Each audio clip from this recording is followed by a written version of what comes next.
The crown that we will offer and will be placed on the head of the Blessed Virgin Mary is not just an external act.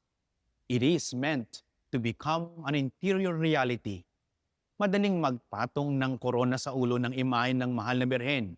Ngunit, ang mas mahalagang tanong ay, hinahayaan ba nating si Kristo ang maghari sa ating mga puso? Have we allowed Christ to reign in our hearts? Dito nakaugat ang kadakilaan ni Maria na ang Diyos ang tunay na naghahari sa kanyang buhay. She is queen because she first allowed God to be king.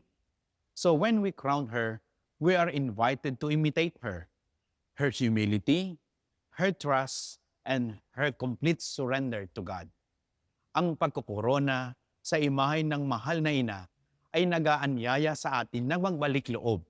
Ipinapaalala sa atin nito na dapat nating iwaksi ang mga naghahari-harian sa ating buhay, ang ating pagiging makasarili, pagkagahaman, pagkahumaling sa pera o maling mga bisyo, maging ang ating mga takot at pangamba. Inaanyayahan tayo ni Maria na buksan ang ating mga sarili sa Panginoon at hayaan siyang maghari sa ating mga puso. Noong maubusan sila ng alak sa Kana, para bagang magtatapos na ang pagdiriwang sa kahihiyan. Ngunit namagitan si Maria, dinala niya ang suliraning ito sa puso ng ating Panginoon.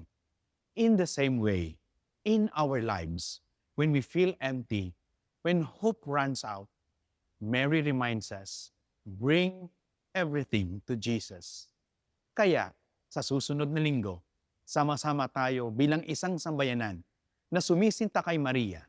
Halina't sambitin sa ating mahal na ina ang ating mga panalangin. Let us pray together. Ask Mary to lead us where the heart of Jesus reigns and where, like her, we may become bearers of hope to others.